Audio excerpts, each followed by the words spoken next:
program is intended for listeners who are blind, have low vision, or another print disability that makes reading, holding a book, or turning a page difficult or impossible.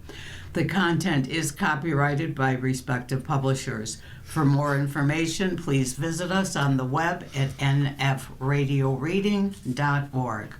And your Niagara Frontier Radio Reading Service now presents a reading of articles and features from the Buffalo News for Thursday, December 11th. Your readers today are Ed Howard and Pat Lamont. And now to our weather. Cloudy and very cold today with a couple of snow showers.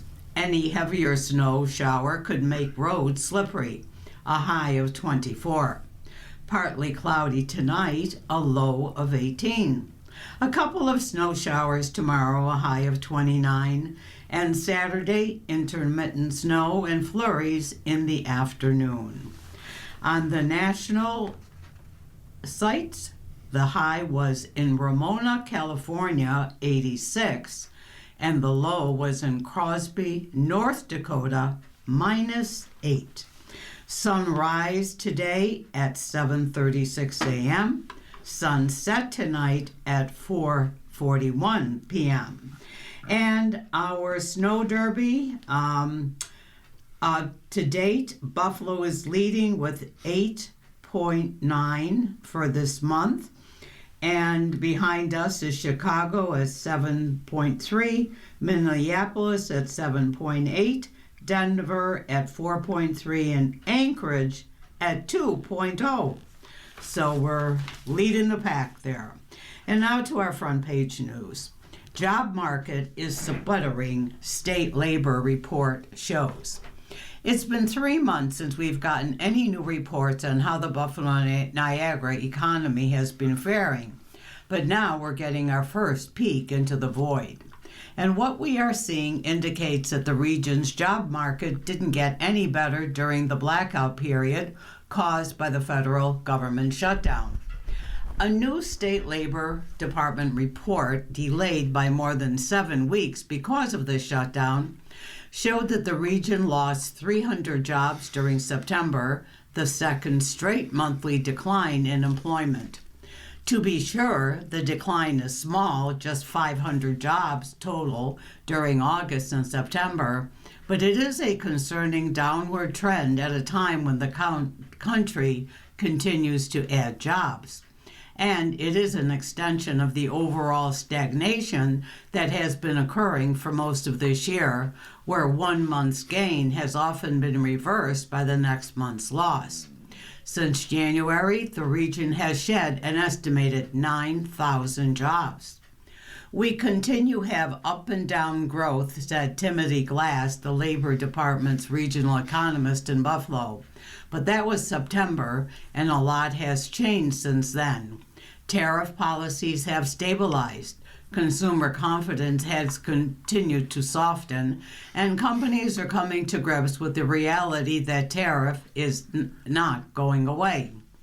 We see more of the same sort of stagnant labor market at that point. A lot more uncertainty existed in September, said Julie Anna Golubevsky, a Canisius University economist. Now we have some clarity for businesses to make more informed decisions. Is that a good thing? It's a bad thing, she said. I think we'll see job losses. Businesses that have been absorbing price increases with consumers feel strapped, can't keep doing it forever, she said. Once they are forced to either raise prices or absorb the cost, they're going to have some difficult decisions to make, Golubevsky said.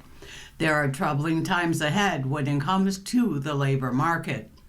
At the moment, most of the growth is centered around local governments and the healthcare and education sectors, which are both growing at an annual pace of more than 3%.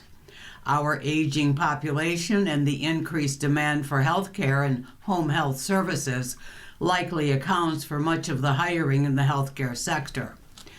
That's been just super, he said. It's been a place where we're seeing good improvement. Unfortunately, it stands out because the rest of the job market is sputtering.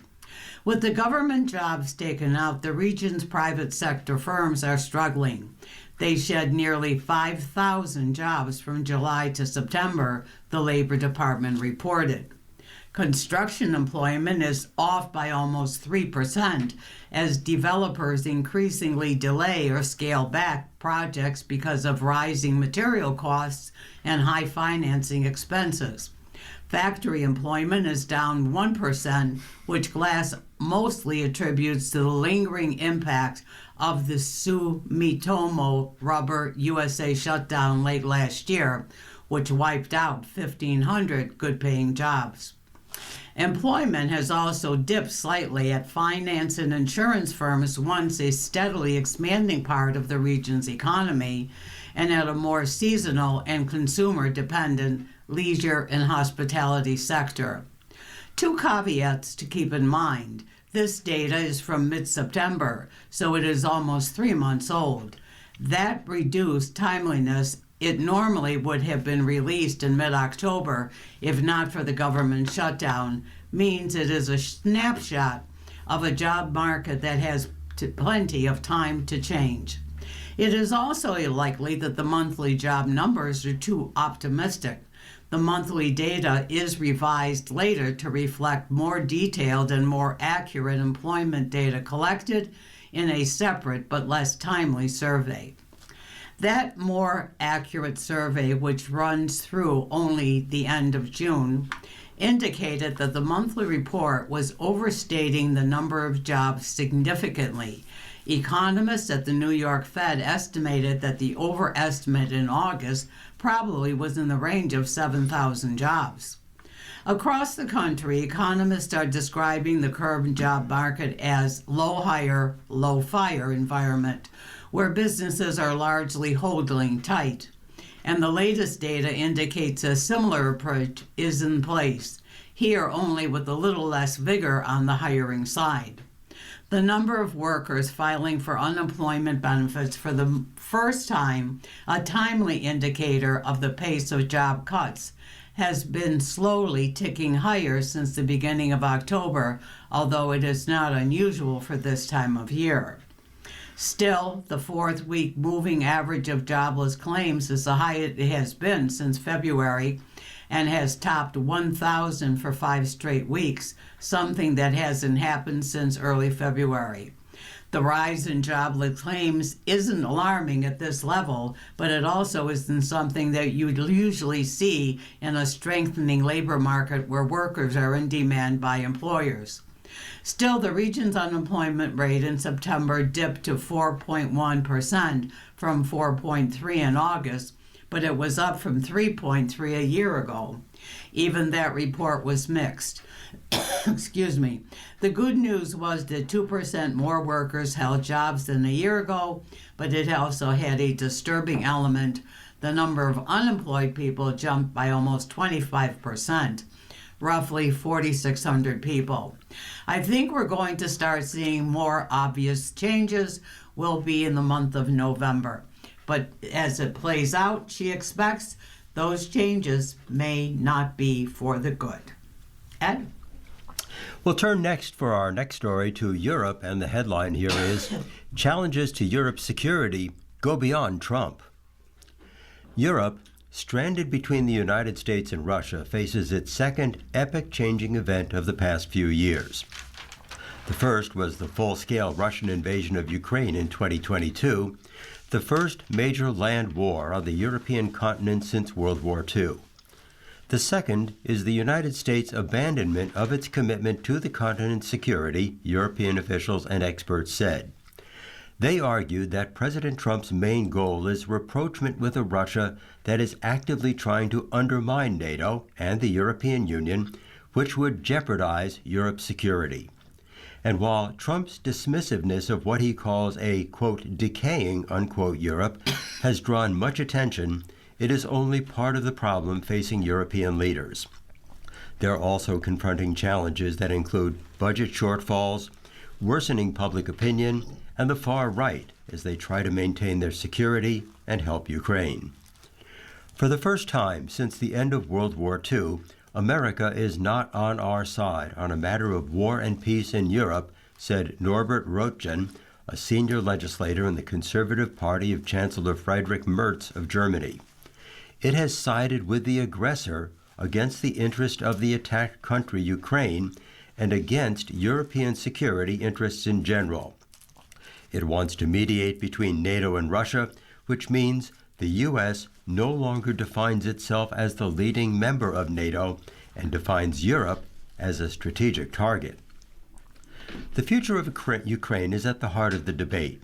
Trump is pressing for a settlement to the war largely on Russian terms, and the Europeans see Ukraine as crucial to their own security and are encouraging Ukraine to fight for a better deal. European leaders who met again this week with President Volodymyr Zelensky of Ukraine are relieved that so far President Vladimir Putin of Russia is unwilling to cash in his chips and continues to resist Trump's effort to end the fighting. That means Ukraine will need to continue the war with European support. Given the stakes, Europe has much to do to be a credible counterpoint. As one weary European official said, outrage is enjoyable, but not a policy. Washington's enmity aside, Europe is facing other pressing challenges. NATO commanders consider 2029 a deadline for developing credible conventional deterrence against Russia, but worry that Moscow may test the alliance's cohesion before then. So, Europe's leaders must quickly find the money to support Ukraine and, simultaneously, build up their own defenses, replacing crucial American military technologies when national budgets are tight and debts are high. They understand that they have to convince European voters that defending Ukraine is worth the price and that fending off a militarized imperialist Russia requires more military spending and larger armies, including new forms of conscription.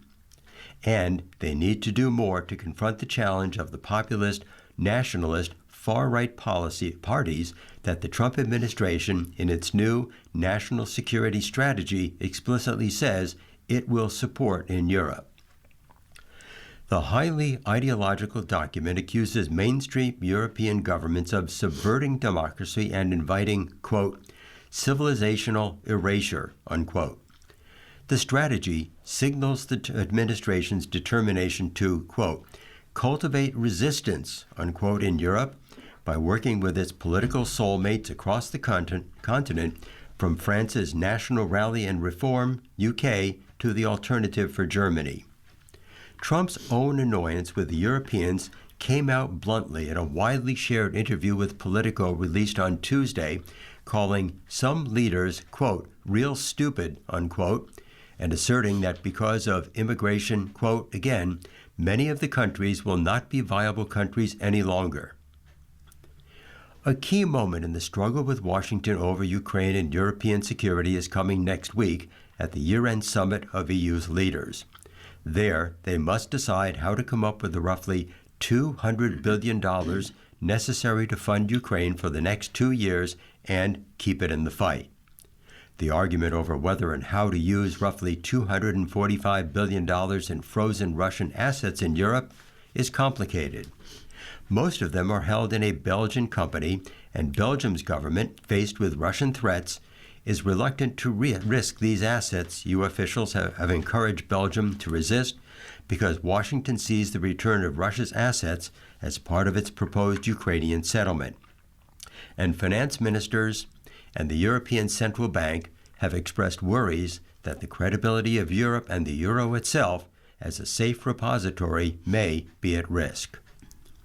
Merz and President Emmanuel Macron of France have pressed Belgium, saying that other European countries will provide sufficient cover for Belgium. It's a moment of truth for Europe, Röttgen said. The technocrats don't like it, and for good reasons, but this is a moment of political will to stay relevant, not of legal niceties. If we fail, we will make ourselves irrelevant and the plaything of others. If the assets cannot be used, major European countries, including Britain, will have to confront the prospect of coming together outside the bloc to create a loan sufficient to fund Ukraine. That is an expensive and politically fraught possibility. As much as Europeans vow to support Ukraine, they have no strategy of their own to end the war without more U.S. economic pressure on Russia, which Trump has been reluctant to provide. Pat? You are listening to a reading of today's Buffalo News on the Niagara Frontier Radio Reading Service. The time is 15 minutes after the hour, and we will move on to our editorial. Catch it early. It's all too tempting to put off a medical checkup or screening, but if Pam Korn hadn't done that, she might have a prognosis that, as she says, looks very, very good. As the News' John Harris reported, Korn was urged by her daughter, Rachel, to sign up for Roswell Park's lung cancer screening program, which provides yearly scans that watch for the smallest signs that cancer might be present. It made sense for Korn, who's 60, to enter the program as she has smoked for more than 20 years, eventually quitting at 36. Sure enough, Korn's scans caught a tiny nodule that got big enough to be surgically removed in October. Now, post-surgery, Korn's margins are clear and there is no need for chemotherapy or radiation. That early detection saved Korn from stage 1 colloid adenocarcinoma, a rare invasive lung cancer. While lung cancer is still the leading cancer killer in Western New York, deaths have decreased over the past 10 years as fewer people have taken up smoking and treatments have dramatically improved. Still, in 2024, an estimated 14,200 New Yorkers were diagnosed with lung cancer, and 3,100 men and 3,000 women died from the disease. There would be fewer deaths if more people at higher risk for lung cancer took the smart route that, like Korn, and got regularly screened. That's not happening. As Harris reports, lung cancer screening rates are very low, with fewer than 20% of eligible New York State residents getting screened. This must change.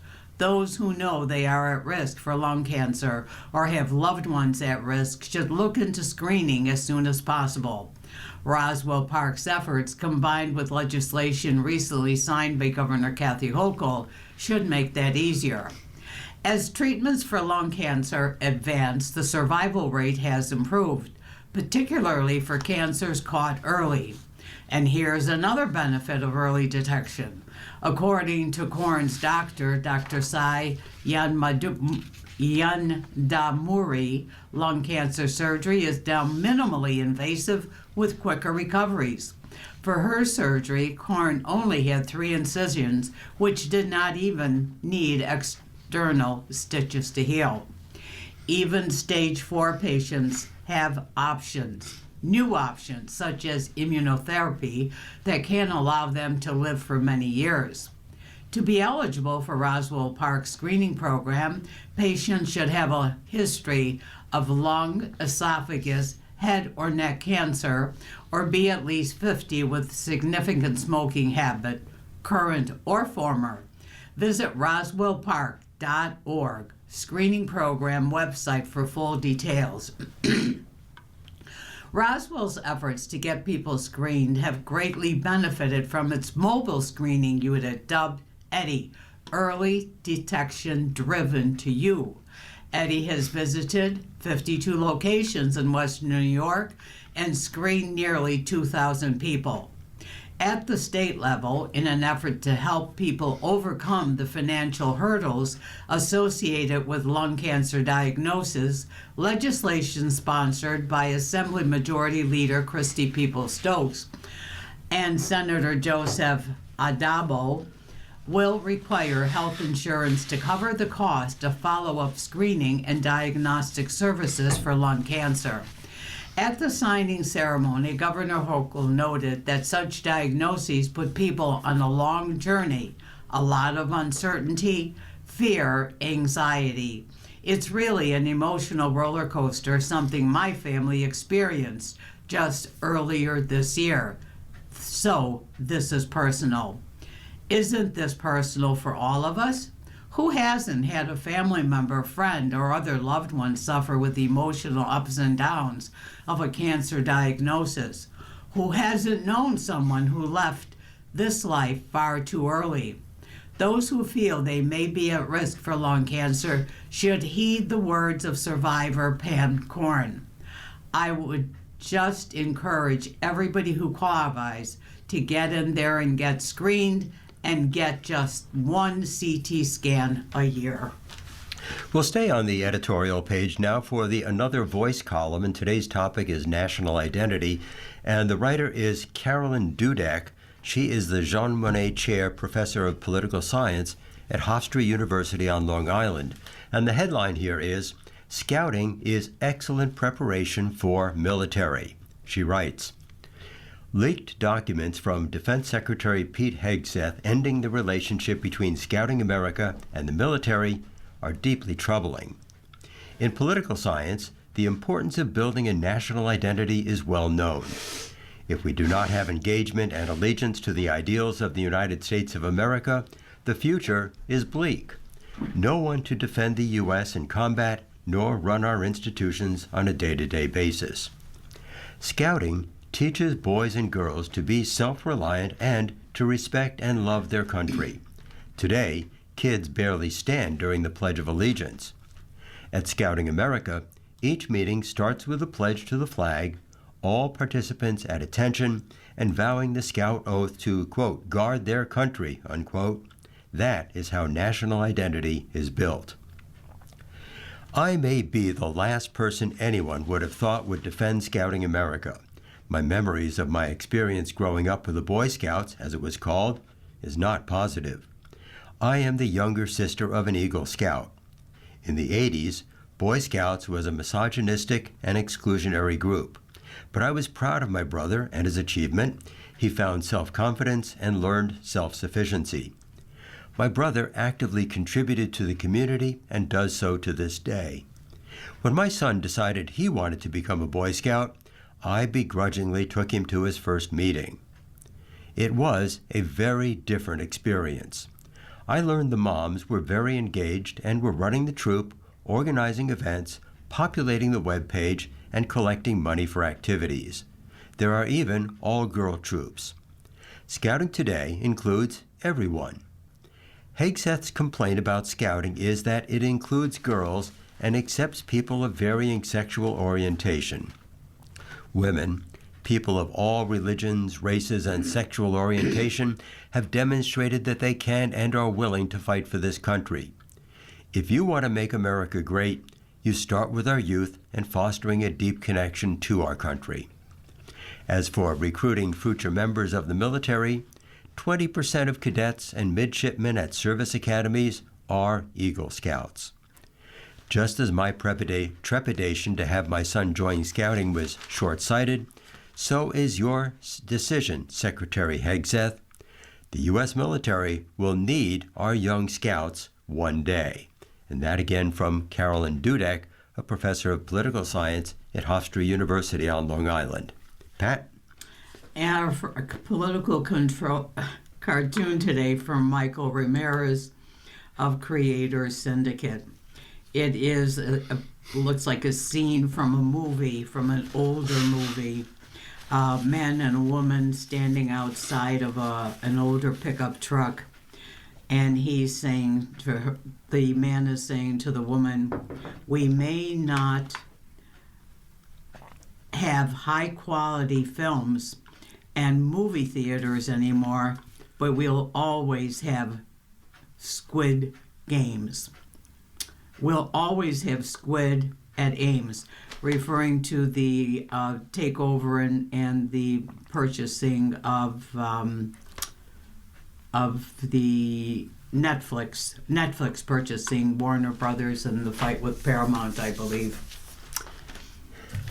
Next, we'll turn to the political columns, and the first one comes from Froma Harrop, and she writes for Creator Syndicate. And the headline on her column is, Politicians, Drop Your Creepy Joker Smiles. It seems half the country's political figures have been instructed to grin like a theme park greeter. Supposedly, that makes them seem friendly, approachable, relatable. When I want a humanoid patter, I turn to chatbots. They're more convincing. Why this epidemic of wax museum smiles? One reason certainly is social media, where every sour look gets amplified. No politician wants to get caught with his grin down. The forced smiles of President Trump's economic advisors really don't work. As they're pressed about grim economic news, their jolly best is yet to come demeanor is painful to watch. A CNBC anchor tells Commerce Secretary Howard Lutnick what everybody knows. The private sector is losing jobs. Would he care to comment?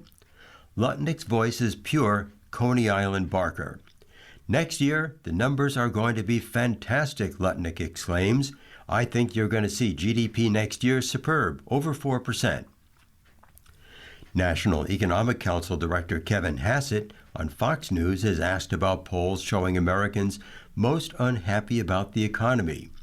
Face frozen in pure delight, Hassett blames Joe Biden, then turns to gaslighting. What the public thinks it sees isn't happening, he insists.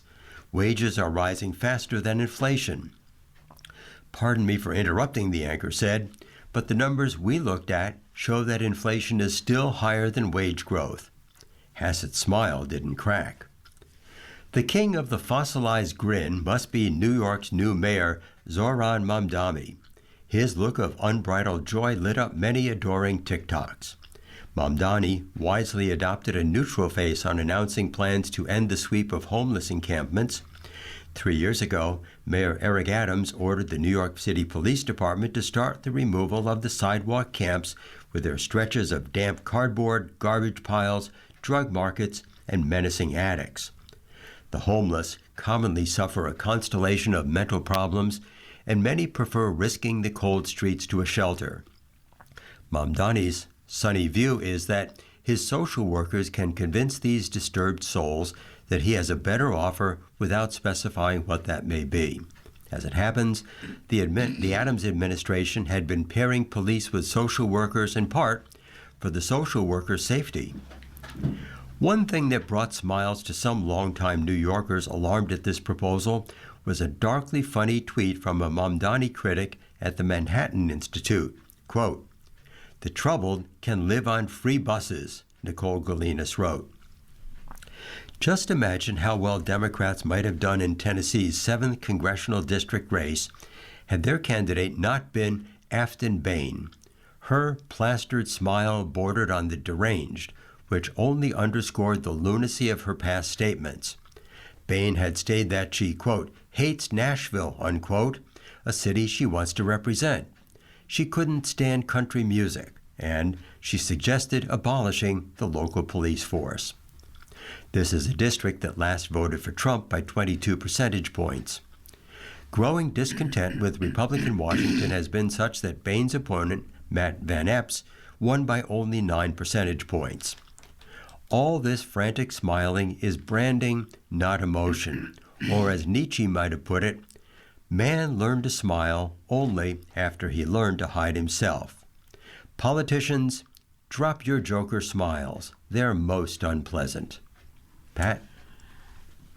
You are listening to a reading of today's Buffalo News on the Niagara Frontier Radio Reading Service. The time is 28 minutes after the hour, and we will continue with our opinion pieces. Next, coming from Clarence Page of the Tribune Content Agency. Trump's obsession with Somali immigrants takes a sinister turn. Sometimes one crisis seems to lead to another for President Trump, and he's got plenty of trouble brewing. For months now, Trump's approval rating has taken a beating for the knock-on effects of the government shutdown and the ongoing Epstein Files fiasco. In November, his administration came under fire over newly reported details about the airstrikes on purported drug traffickers in the Caribbean, which seemed to indicate that wounded people were deliberately killed in violation of the conventions of war. Trump also responded to the shooting of 2 National Guard soldiers in Washington by an Afghani refugee, by suspending all Afghani immigration cases, leading many critics to decry the move as collective punishment. Amid all this anguish, Trump took the opportunity at a recent cabinet meeting to double down on collective punishment against another immigrant group that he doesn't like, Somali Americans. On November 21st, Trump posted on social media that he was revoking temporary protected status for Somalis living in Minnesota. They contribute nothing, Trump told reporters in a rambling tirade. I don't want them in our country. Trump further averred that the war-torn East African country from which they fled stinks and they are garbage. Even for Trump, who once infamously dismissed African nations as whole countries, a malevolence and vulgarity of his anti-Somali outbursts was stunning. And what end did he imagine was being served? Casting a broad shadow of suspicion on immigrants, especially from non-white and Islamic nations, has been a years-long pattern for Trump and his Deputy Chief of Staff for Policy, Stephen Miller. But the Somali angle likely has much to do with the recent Trump administration tack of punishing blue states and Democratic political leaders. The latest Somali expatriate community in the U.S. resides in Minnesota, home to Representative Ilhan Omar and Governor Tim Walz, who favor two favorite objects of Trump invective. Some 80,000 people of Somali birth or ancestry reside in the state, and the vast majority are U.S. citizens. Omar emigrated from Somalia in 1995 as a child. Minnesota's Somali community has taken a public relations hit recently following reports of the Department of Justice prosecution of individuals involved in a wide-ranging scheme to defraud Minnesota in the federal government programs during and after the COVID-19 pandemic. As much as $250 million was bilked by upward of 75 defendants, and the DOJ investigation started during the Biden administration centers on a nonprofit group called Feeding Our Future, which work with the Minnesota Department of Education and U.S. Department of Agriculture to distribute meals to children. The defendants, who are mostly but not all members of the Somali community, submitted false invoices and meal count sheets, set up bogus programs for autistic children, and took or gave kickbacks for participation in the fund. Trump could not help himself from taking the outrage across the line of collective calumny. Picking up on allegations by Christopher Rufo, a senior fellow at the conservative Manhattan Institute, and Ryan Thorpe, a reporter for the Institute City Journal, that money stolen from Minnesota programs has gone to al-Shabaab, an al-Qaeda-linked militant group that controls parts of Somalia. Trump branded the Minnesota Somali community a hub of fraudulent money laundering activity and vowed to send them back to where they came from. Rufo's claims, you won't be surprised to learn, are unsubstantiated. A former U.S. attorney from Minnesota told the Minnesota Star Tribune that the defendants his office prosecuted were looking to get rich, not fund overseas terrorism. But Trump and the MAGA faithful never let facts get in the way of a good conspiracy theory about immigrants. We can go one way or the other, and we're going to go the wrong way if we keep taking in garbage into our country. Ilhan Omar is garbage. She's garbage. Her friends are garbage. In response to the president, Omar fortunately kept her cool. I hope, she said graciously, he gets the help he desperately needs. From your lips to God's ears, Congresswoman. Ed? Our third column comes from Michelle Goldberg, who writes for the New York Times, and her headline is, GOP women starting to see their party is filled with misogynists. In 1982, Phyllis Schlafly perhaps the most important anti-feminist in American history, debated radical feminist law professor Catherine MacKinnon.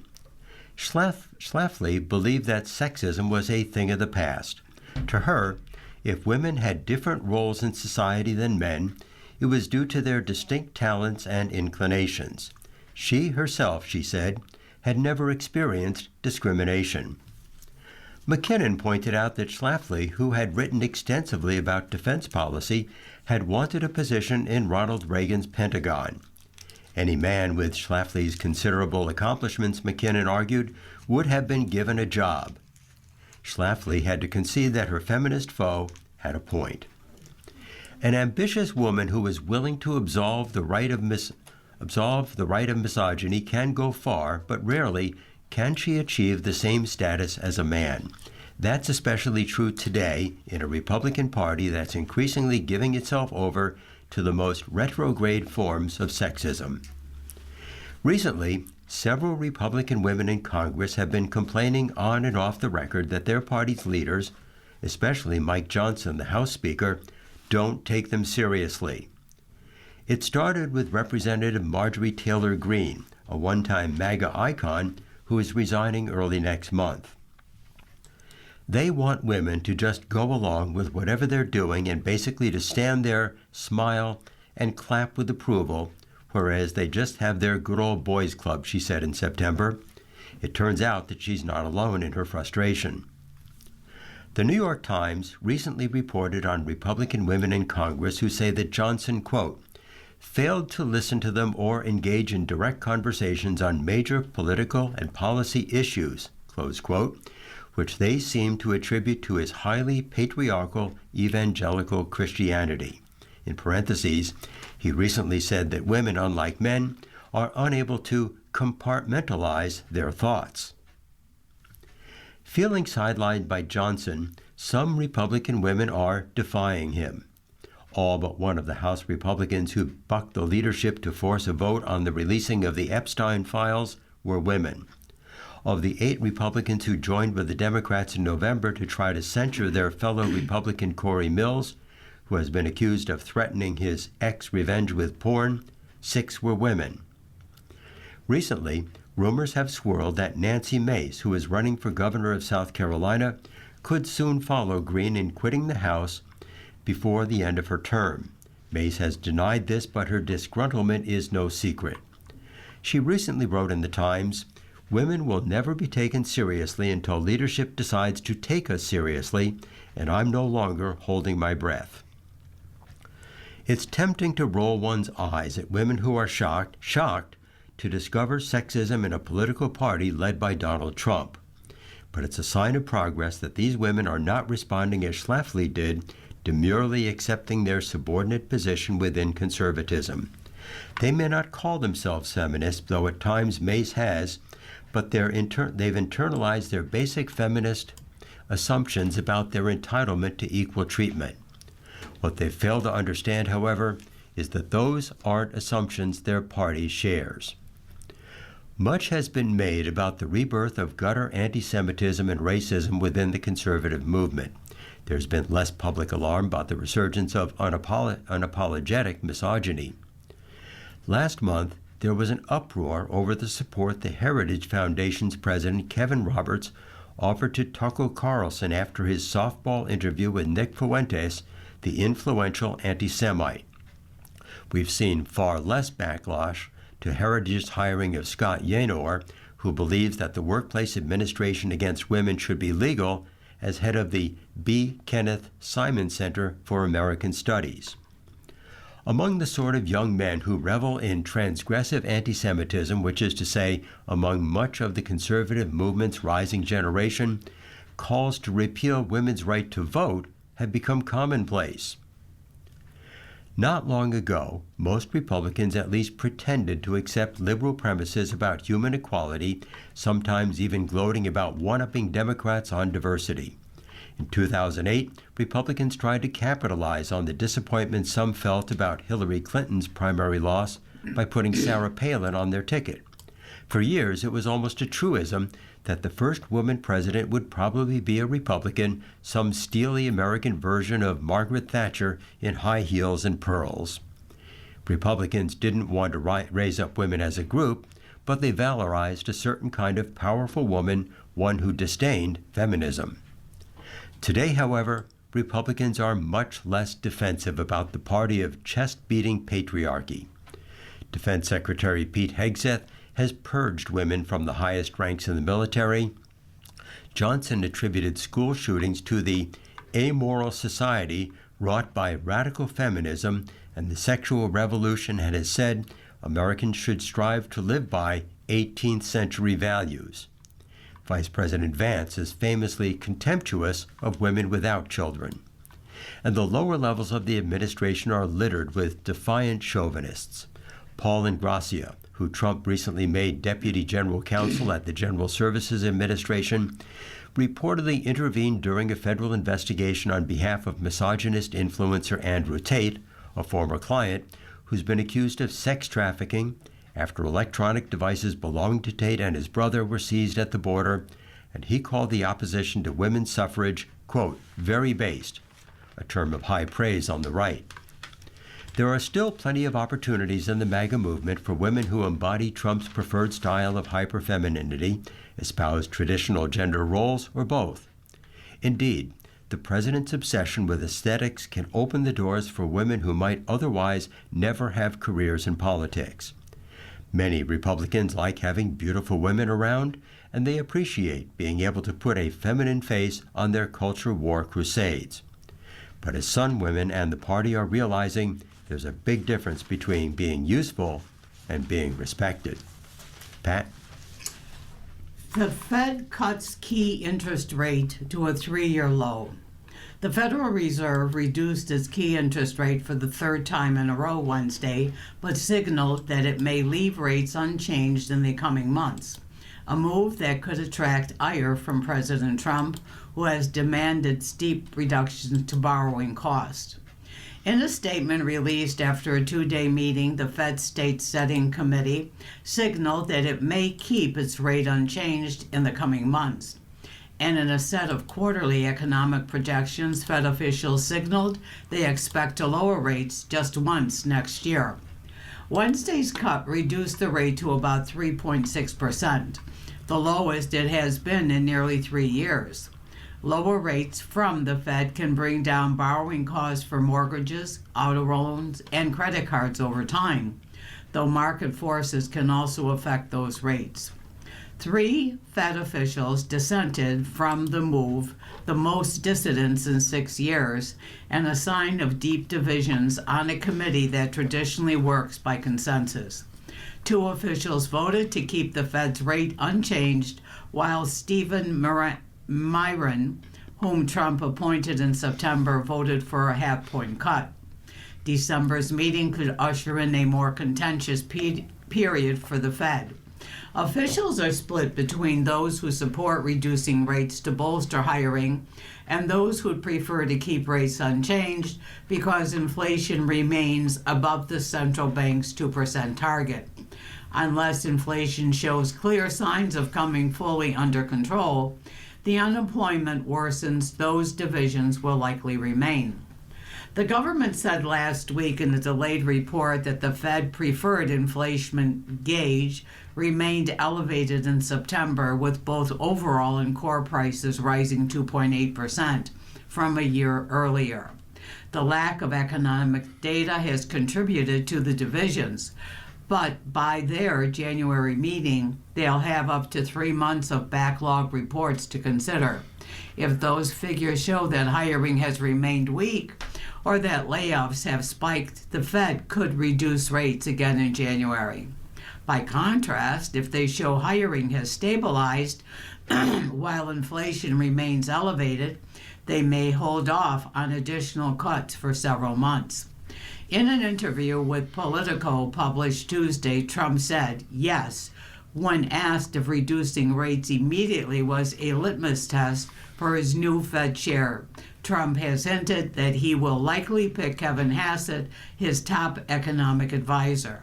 Hassett has often called for lower borrowing costs, but this week has been more circumspect. In an interview Tuesday on CNBC, when asked how many more rate cuts he would support, Hassett did not give a specific answer and said, "What you need to do is watch the data." In national news now, the House has okayed a defense bill, but wants more oversight. The S-900B measure cuts climate diversity efforts in the U.S. military. The House voted to pass a sweeping defense policy bill Wednesday that authorizes $900 billion in military programs, including a pay raise for troops and an overhaul of how the Department of Defense buys weapons.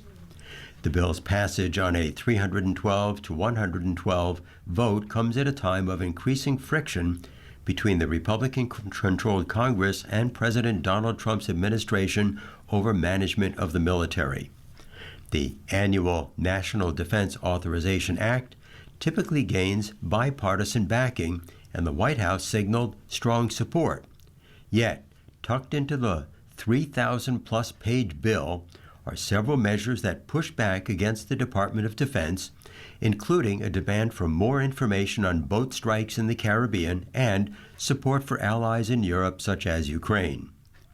The sweeping bill cuts eliminate and diversify efforts in line with Trump's agenda, while also boosting congressional oversight of the Pentagon and repealing several old war authorizations. The legislation next heads to the Senate, where leaders want to pass the bill before lawmakers break for the holidays. Pat? As part of our newspaper reading, we now present the day's death listings. If you need further information on any of these names, please call us at 716-821-5555. Cunningham Robert. Gangloff John. Loboglio Michael. Lynette Eleanor Nee White. Nightingale Deborah Nee Cotterer. Podpora Henry. Shank Patricia Nee Kennedy. Scully Joseph. Zorich Gloria Nee Kowaleski. Also, on the national level, Rod Page, who was President George Bush's first Secretary of Education, but who left amid a series of controversies that included attacks on foes of the No Child Left Behind, died in Houston on Tuesday. He was 92 years old. Also, Madeline Wickham, the British author who wrote Confessions of a Shopaholic novel series under the pen name Sophie Kinsella, became an international sensation, died Wednesday. She was 55. And Raul Malo,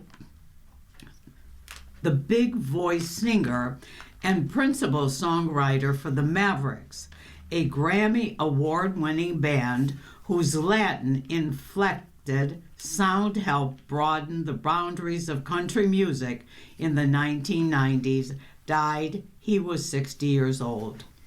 Once again, if you need further information on any of these names, please call us at 716-821-5555. Ed? Well, now it's time to turn to Georgia Nichols' Royal Stars and find out what the stars have in fate for us. First of all, if today's your birthday, happy birthday. You are committed, progressive, and idealistic. You have strong feelings of social responsibility. This is a year of change that will bring you increased personal freedom. Seek out new opportunities. Now, the stars show the kind of day that you're going to have. 5 stars is a dynamic day, 4 stars is positive, 3 stars, it's going to be an average day, 2 is so-so, and 1 star is difficult. And I'm happy to say that for almost everybody, it's a 3 or 4 star day today. We'll start with Aries. You're having a 3-star day. Work-related travel is likely for many of you.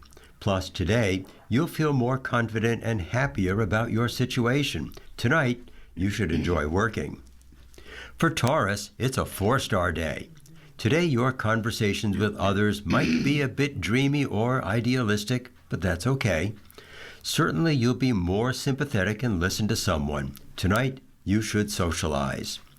For Gemini, it's a 4-star day. If your work requires an imagination, you'll be in the right frame of mind today. If possible, try to leave the humdrum routine of your everyday world. Tonight, you should relax and entertain. Cancer, it's also a 4-star day. This is a fantastic day for artists, designers, teachers, and people who need imagination. Tonight, warm connections. Leo, also a 4-star day. You might impress someone with your money-making ideas today, especially a group, because your positive attitude and enthusiasm make you convincing.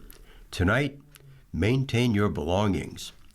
Virgo, a 4-star day. Today, the moon is in your sign, dancing with lucky Jupiter, which makes you feel good. You'll enjoy being with congenial people, and tonight the word is, you're happy. For Libra, it's a 3-star day. Today, Mercury is in your house, dancing with fuzzy Neptune, making you more sensitive to your surroundings. Tonight, you should enjoy privacy. For Scorpio, a 4-star day. This is a wonderful day to interact with friends and groups, especially with people from other cultures or different countries. Tonight, you should be friendly. Sagittarius, 4-star day. You make a positive impression on others today because the moon is at the top of your chart, calling attention to you. Tonight, you're admired. For Capricorn, a 3-star day. Today, it might be personally rewarding for you to be involved in a charitable society or group whose mandate is to help those in need. Tonight, you should explore and learn. For Aquarius, 4 stars. You stand to benefit from the wealth and resources of someone else today, so keep your pockets open. But tonight, check your finances. And then finally, for Pisces, it's a 4-star day. The study of something foreign, mystical, or spiritual will appeal to you today. You might want to help those who are less fortunate. Tonight, be cooperative and attentive. So that's our royal stars for today. Pat? Hope you all have a good day. And today in history. In 1946, the United Nations International Children's Emergency Fund, or UNICEF, was established. And in 1978, nearly $6 million in cash and jewelry were stolen from the Lufthansa cargo terminal at New York's John F. Kennedy Airport.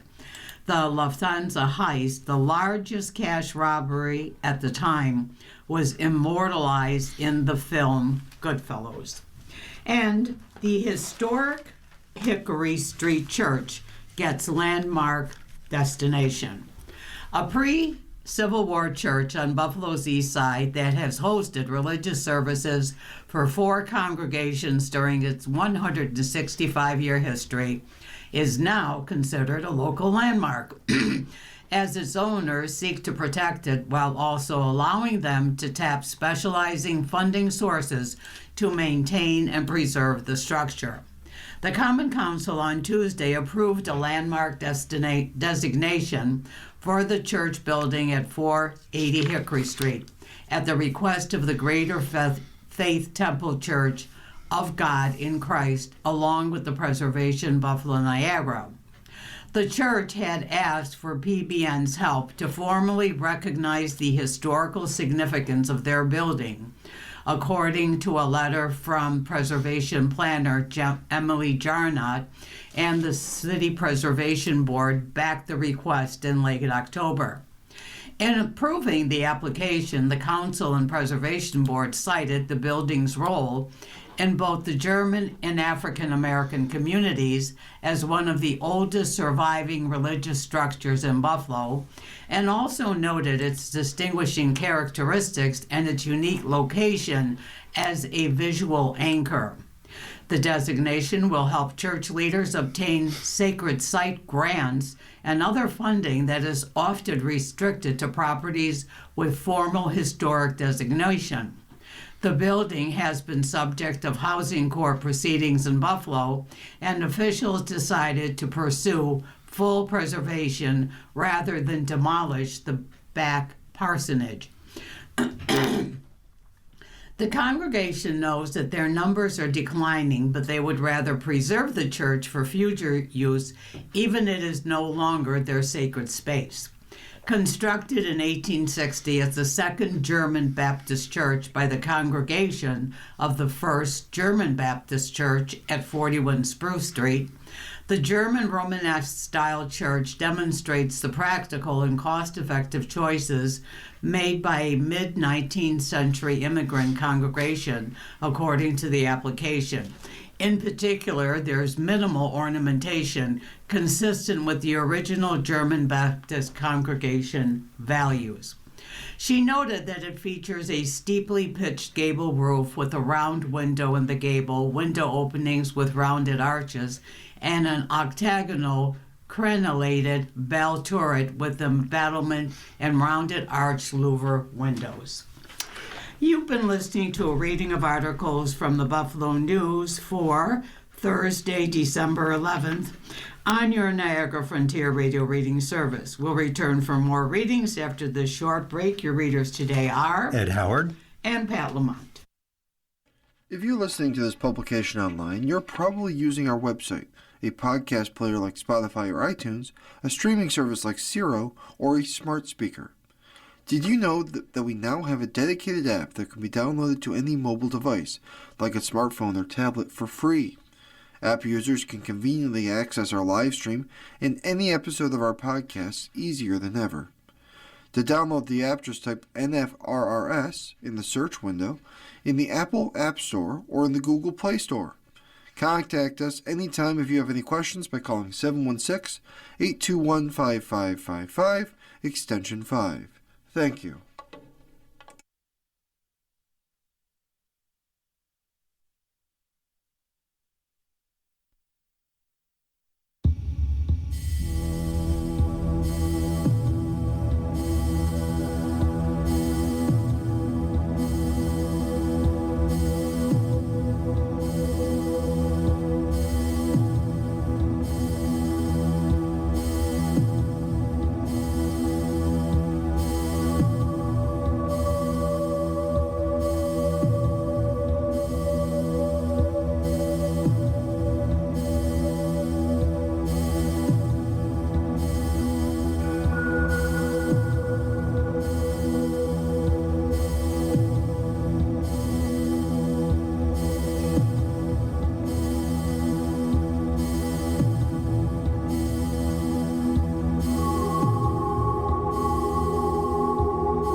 Welcome back. We'll continue now with our reading of articles from today's Buffalo News. Your readers are Pat Lamont. And I'm Ed Howard, and we're going to turn now to the city and regional section of the paper.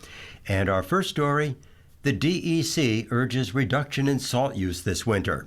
This winter, New York would like you to go on a low-salt diet. For many, a handy bag of rock salt is as important a winter necessity as a sturdy shovel and a warm pair of gloves. Sprinkling a layer of the coarse salt on a driveway or sidewalk could help cut down on the amount of shoveling needed. It stops pavement from turning into an ice rink. And on roadways, hundreds of public works employees spread huge amounts of salt every day to prevent cars from crashing in an icy highway pileup or from fender benders caused by sliding past a stop sign. But there is an environmental cost to spreading salt everywhere through the region's cold and icy months. The state is asking New Yorkers to cut down on the amount of salt applied to walkways and roadways this winter. The Department of Environmental Conservation's Don't Be Salty campaign wants to help governments and residents reduce rock salt use while still ensuring that people can walk and drive safely. The problem with so much salt is that it eventually washes off and finds its way into our local creeks, wetlands, and lakes, DEC officials said. It takes only 1 teaspoon of salt to pollute 5 gallons of water, DEC Commissioner Amanda Lefton said in a statement. We're asking all New Yorkers to take common sense precautions before using too much rock salt on their sidewalks, driveways, and other places around their homes and businesses to help prevent unknowingly harming our environment. Don't be salty and help save your money. Remain safe and protect our water bodies. In western New York, local creeks may be feeling the impacts of salt use in the winter. Rush Creek and Schenectady Creek both saw chloride levels spike in March at levels well above the U.S. Environmental Protection Agency's recommended limit, according to data from Buffalo Niagara Waterkeeper. Crooked Brook near Dunkirk also saw levels of chloride spike in March, just above the EPA's recommended limit, the data show. At really high levels, chloride can be toxic, said Elizabeth Cute, Senior Program Manager with the Buffalo Niagara Waterkeeper. The species composition of a water body could change to support those species that are more salt tolerant. Certain plants, too, are a little more salt tolerant, and those are usually the invasive species. The Buffalo Niagara Waterkeeper has only a year of chloride sampling in local waterways and is planning to do more testing next spring to better understand the extent of pollution, Cute said. As part of the Don't Be Salty campaign, the DEC worked with the Department of Transportation to reduce the amount of rock salt it sprayed on roadways. The DOT said it has conducted training for snowplow operators, implemented direct liquid applications in place of road salt, and tried new technology to reduce the amount of salt used. As a result, the agency reduced its salt application from an average of 194 pounds per lane mile to 172 pounds per lane mile during the 2024-25 snow and ice season. Reducing the amount of road salt could be a cost saver for state agencies and local municipalities, which now pay upwards of $58 per ton of road salt, up from about $35 per ton just a few years ago. The town of Clarence uses a salty brine on their roadways in addition to salt, said Highway Superintendent James Dussing. This has helped the town use less salt over the long term, he said. But reducing the amount of salt applied to roadways is a difficult task while also balancing safety, he said. People have gotten really used to having no snow, no ice on the roads, Dussing said. Municipalities don't go home until the roads are black, and it's costing a lot of money and having adverse effects on the environment. To study how to reduce road salt contamination, the DEC formed an Adirondack Road Salt Reduction Task Force in 2020. The task force published a report in 2023 outlining various recommendations the state should adopt to reduce salt use. As part of its effort, the DEC has awarded $52 million to 204 projects statewide for improving salt storage and road salt reduction practices. Pat? Bill seeks to delay insurer's settlement offers after crash. A car crash 2 years ago left Jet Terwilliger injured, stressed, and unable to work. On December 18, 2023, Terwilliger of Gettsville was driving on Country Road in Clarence with his younger sister Kayla and his dog when they collided with another vehicle at the intersection of Strickler Road about 1:35 p.m. 2 days later, a claims adjuster representing the other driver contacted Terwilliger and pushed for a $500 take-it-or-leave-it settlement and release, which Terwilliger accepted. Terwilliger, who said he immediately regretted accepting the offer, was able to get the settlement tossed in court.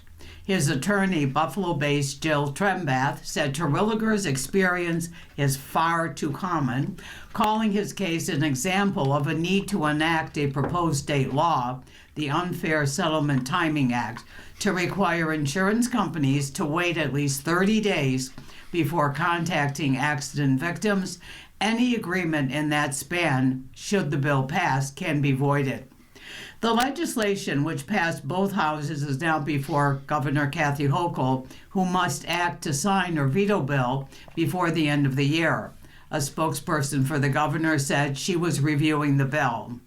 The injured parties don't understand the magnitude of their injuries, Trembath told the news in a phone interview.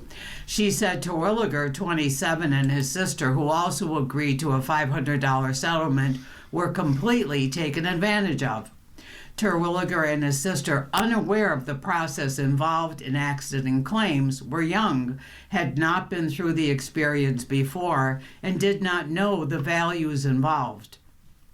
They were pressured so bad and misled that it's like the perfect case to show how this law would benefit Jet and his sister or anyone like them. After Terwilliger contacted her and informed her of the insurance company's actions, she advised him to tell them he wanted the payment stopped. Trembath said she sent a letter to Travelers Insurance 3 days after the crash and 1 day after he agreed to the settlement, informing the company her client was not accepting the $500 settlement. The company responded that it had already cleared Terwilliger's bank account and considered it settled. That's where this 30-day mark would be very helpful so people could find attorneys, said Trembath, who works for the Buffalo firm Cantor, Wolf, Nicastro, and Hall. In court documents, an interview with the Buffalo News, Terwilliger made it clear he believed he was in no position to make a decision 2 days after the crash. The collision was terrifying. The entire experience was chaotic, traumatic, and overwhelming. 1 day after the crash, he said in a statement he received a call from the representative of Travelers Insurance Company. He said he told the person he was feeling sore and ended the call. The next day, December 20th, a claims adjuster from Travelers called.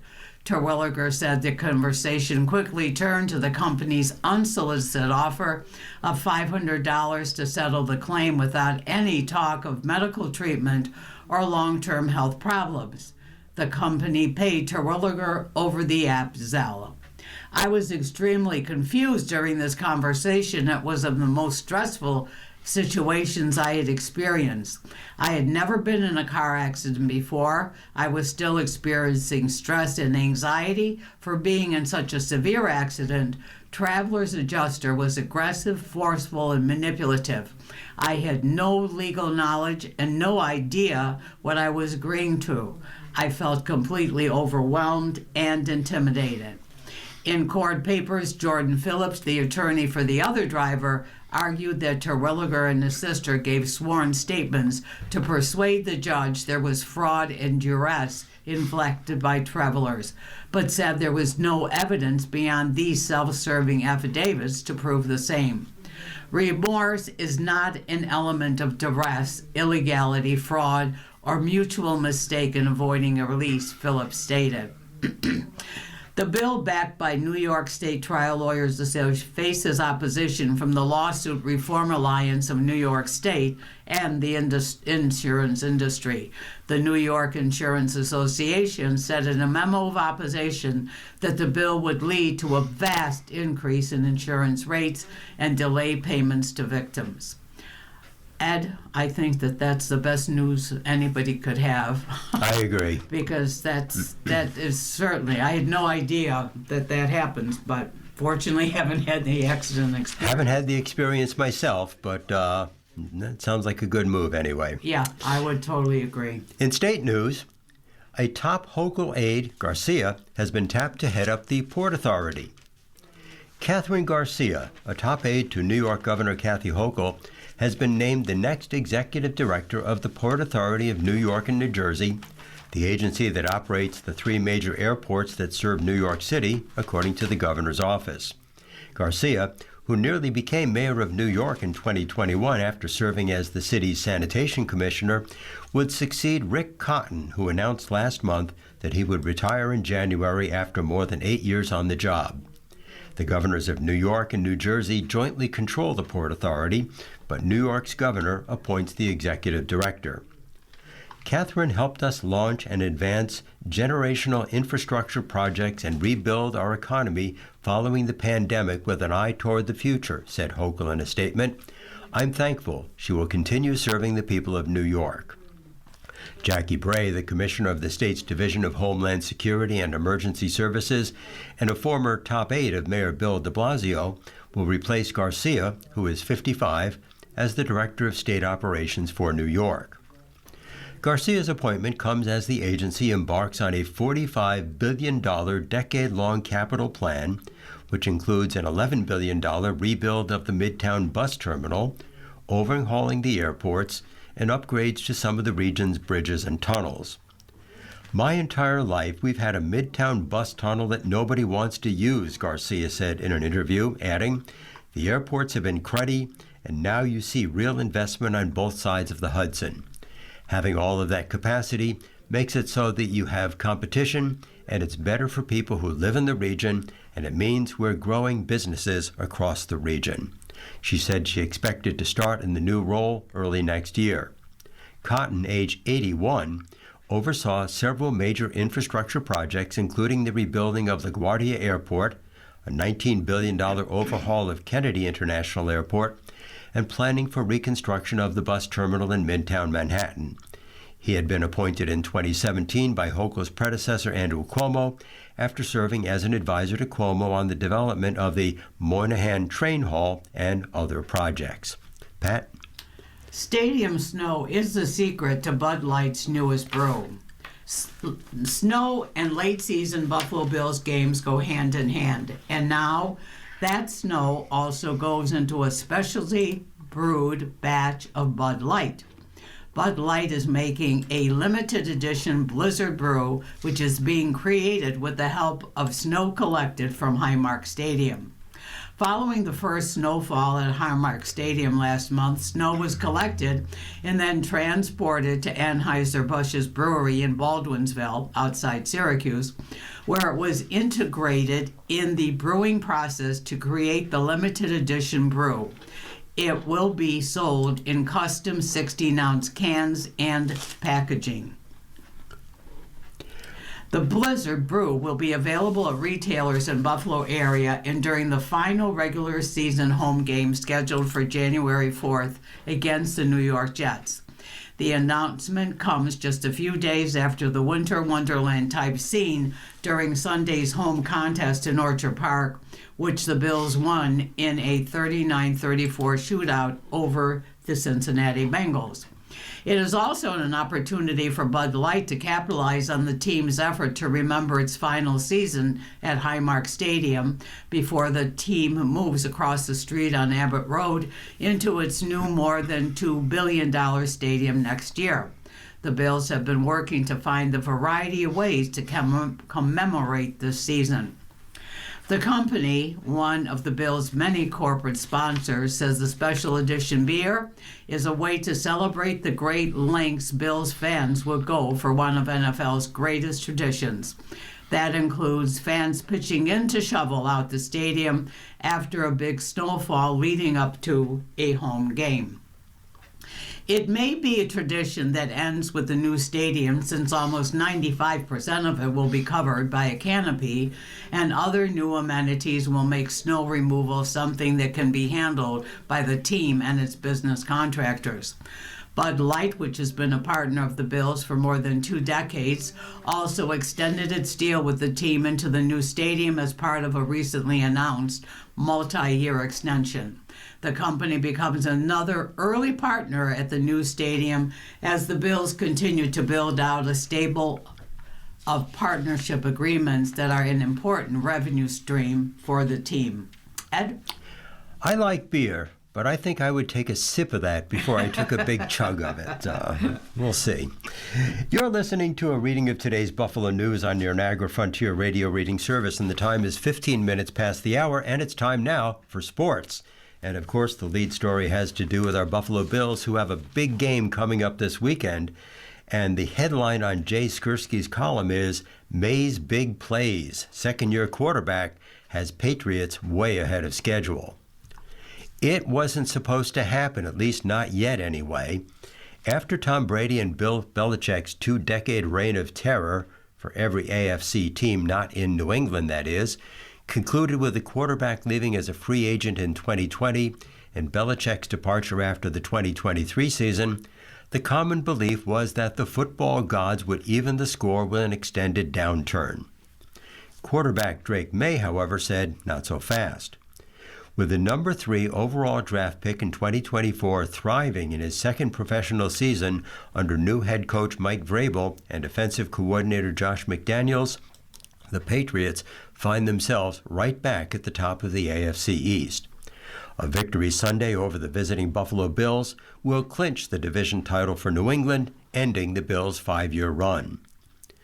New England has run off 10 straight wins after a 1-2 start to the season.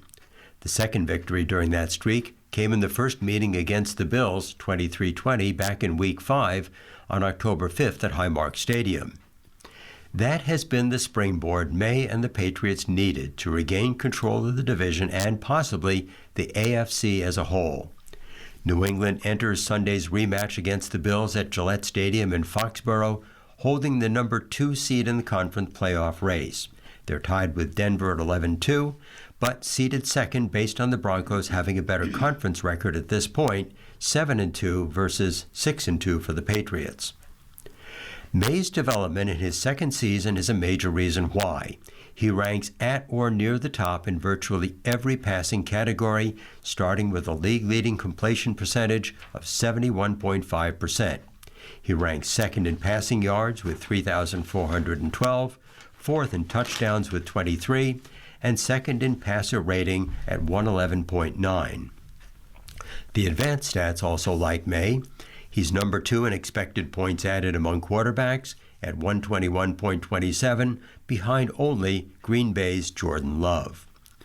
He's in complete control. He's playing confident, Bills defensive coordinator Bobby Babich said. He's playing accurate pass game football. I just think you see a guy that's in year 2 who's extremely talented and just doing really good things. May is currently number 2 in betting odds to win the NFL MVP award, ranking only behind Rams quarterback Matthew Stafford. That's as good an indication as any of the type of season he's put together. Another year of NFL experience has allowed May to mature and develop a better understanding of NFL defenses. It also helps that he's also got the athletic ability to scramble when the play breaks down, with 81 carries for 319 yards and a pair of touchdowns. May is averaging 2 more rushing attempts per game this season than he did as a rookie, from 4.2 in 2024 to 6.2 this season. It also helps that he's got an offensive coordinator in McDaniels, who has a track record of being able to develop quarterbacks. Right away, you look at the coaching that he's getting in Josh McDaniels, And then you're looking at the players, the people around him, the staff around him. Bills coach Sean McDermott said, "I don't know him, but I'm sure the way he's wired, he seems like a competitive player who I'm sure works very hard to improve his craft like a lot of us do. So he's off to a great start." The Patriots significantly upgraded the talent surrounding May this season, starting with old friends Stephon Diggs and Mac Hollins at wide receiver. The team also used the number 4 overall draft pick on LSU left tackle Will Campbell, though he'll miss Sunday's game because of an knee injury that has him on injured reserve, at least until Week 18. Pat? Murdoch recognized among top scholar athletes. University of Buffalo linebacker Red Murdoch was honored at the National Football Foundation Awards dinner Tuesday night in Las Vegas, recognized as one of 16 standout scholar athletes. Murdoch, the NCAA's career leader in forced fumbles with 17, was also a finalist for the William V. Campbell Trophy, presented annually to the nation's top football scholar athlete. Vanderbilt tight end Eli Stowers won the award. "It sounds cliche, but football truly is my life," he told NFF. I dedicated a lot of time to becoming the best player I could be. But I think the most gratifying thing is really off the field, when I'm really able to pour into my teammates and my community, and seeking that gratitude and seeing them grow, especially my young guys. Each of the 16 scholar athletes will receive an $18,000 postgraduate scholarship from NFF. Former Virginia Tech quarterback Michael Vick and legendary coaches Nick Saban and Urban Meyer were among many others inducted in the NFF College Football Hall of Fame on Tuesday night. "It's truly heartwarming being able to impact those around you," Murdoch said. "It doesn't matter what you get in return, but being able to spread the love and seeing that it's coming into fruition for them is seeking what's really beautiful." Murdoch is founder and director of University Homework Helpers Virginia Branch. The organization pairs university and grad students with K-12 students in need of extra help with free virtual tutoring sessions. Perhaps that's why Murdoch, already in grad school, was placed on the All-State AFCA Good Works team in September in recognition for his extraordinary commitment to community service. Coming from Petersburg, Virginia, I've seen a lot of people miss out on a lot of opportunities, and I think education would be a great outlet to really change lives for the best, Murdoch said. Well, he certainly sounds like he earned it. And we have Sabres news. And the headline here from Rachel Lindsay is, "Sabres showed mettle versus the Oilers. Tuch's quick overtime goal makes up for a blown lead." The Sabres strike early in overtime in Edmonton and earn a rare road win. It would have been easy and convenient for the Buffalo Sabres to lose all their steam after one of the NHL's marquee scorers tied the game and forced overtime with 1 second left in regulation. The Sabres weren't ready to take the point, however, and worry about heading to British Columbia in the morning, even in the midst of a 3-game winless streak on the road. Overtime was no inconvenience. The Sabres turned it into an opportunity to get a second point. Alex Tuch made quick work of it in a 4-3 overtime win against the Edmonton Oilers at Rogers Place.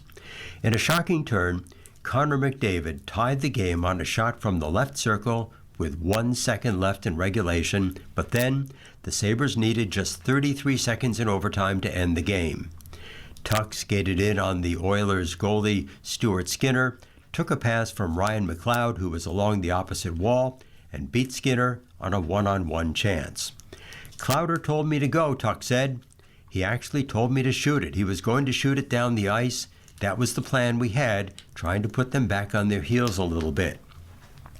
The relief was palpable among the Sabres, who earned just their third road win of the season and their first road win since November 29th, a 3-2 shootout win at Minnesota. A night before the win at Edmonton, the Sabres had lost the track meet of a game, a 7-4 decision in Calgary. The biggest difference between Monday in Calgary and Tuesday in Edmonton, a strong defensive start in which the Sabres allowed the Oilers just 8 shots in the first period and outshot them 14-10 in the second. 2 power play goals from Josh Doan, his third multi-goal game of the season, and a certain resiliency that showed flashes in Calgary but shined in the 33 seconds of overtime. They score with 1 second left, and that's pretty deflating, said Tage Thompson, who had a goal and 2 assists against the Oilers. A big overtime goal there. It would have been easy to be down and be sorry for ourselves and let them take it over in overtime, but a great play by Clowder and a good finish by Tuckey. The Sabres found themselves caught in a roster numbers game by the end of their first period in Edmonton. They had recalled Isaac Rosen from Rochester to take Jason Zucker's spot in the lineup. Ruff said before the game that Zucker is week to week with upper and lower body injuries he suffered in Monday in Calgary. Moments before the opening face-off Tuesday night, the Sabres scratched center Josh Norris. A team spokesman later confirmed that Norris was out because of illness and soreness. Ruff said after the game that coaches had a pregame report that Norris wasn't feeling well and that in warm-ups he tweaked something, and that was the point we had to take him out of the game. Then, late in the first period, Davis Tomasek collided with Sabres goalie Colton Ellis and was penalized for goalie interference, and Ellis, with 6 saves, was taken out by a concussion spotter for precautionary reasons, replaced with less than a minute left in the first by Alex Leone, who had 21 saves. The Sabres simply continued to play, and they took a 3-0 lead into the third period as Doan's 2 goals bookended Thompson's second period goal. The Oilers cut the lead to 3-2 in the first minute and 56 seconds of the third period, then tied it on McDavid's last-second goal. Sabres coach Lindy Ruff said Ellis is in concussion protocol, but you know what was good? All these questions about 3 goalies, our other one, Ukko-Pekka Luukkonen, was dressed in the back, ready to go out if something happened to Leon, Ruff quipped. Thompson had a second goal wiped out in as many nights. He appeared to give the Sabres a 2-0 lead at 9:37, but officials waved off the goal for what was announced as missed game stoppage. Pat? Kimball weeps as he takes home Connolly Cup. The air in Ilio DiPaolo's was thick with the clacking of silverware and the unspoken weight of 3 years of striving. For Canisius Elijah Kimball, all that mattered was the shimmering gold plate of the 53rd Connolly Cup sitting inches away from his table. The 5'10", 185-pound running back is a 4-star recruit and the Monsignor Martin all-time leading rusher. He has played on big stages in the big games, but on Tuesday night, he felt his heart hammering. For the third time, he took the Connolly Cup stage, and his previous 2 appearances were defeats. The third time had to be the charm. When Connolly Cup president Greg O'Shea made the announcement, Kimball became the first Crusader to win the award. Kimball felt complete with the announcement, as he later admitted to dealing with personal battles, long nights, and self-doubt. The running back, who picked up 1,821 yards and 19 touchdowns on 191 carries, while also having 11 100-yard games, led his team to the league final. On the stage, he had tears streaming down his face. He stared at the trophy, basking in seeing his name etched at the bottom. It was a validation of a path he almost abandoned. He was no longer the Ticket, his nickname, which was stitched to the right arm of his Connolly Cup coat. He was persistent and patient, personified. It just shows the impact that God has on my life to bring me here 3 times, especially as a freshman and the first one to be nominated since 1991. Even after losing the first 2 times, he brought me back and showed me that I was who I thought I was, who he created me to be. It's the second time Canisius coach Craig Kurzanski had coached a winner. His first was Joe Licata, 2010 from Williamsville South. 15 years later, Kurzanski is calling Kimball the best player he's ever coached, and it makes sense given the dominance Kimball has exhibited since his freshman year. Kurzanski's statement also carries more weight given his decades of experience on the sidelines. The coach also noted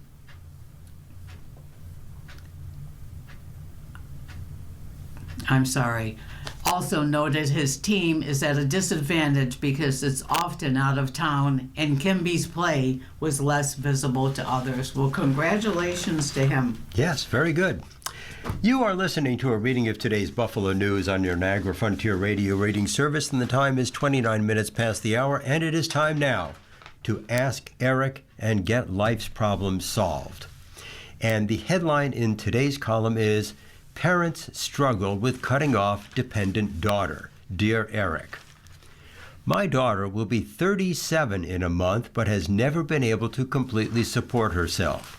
She has a degree from a good university but is unable to keep a job for more than a year or so. She presently works as a restaurant hostess at a high-end restaurant. She has lived with her younger boyfriend for 5 years with no plans to marry.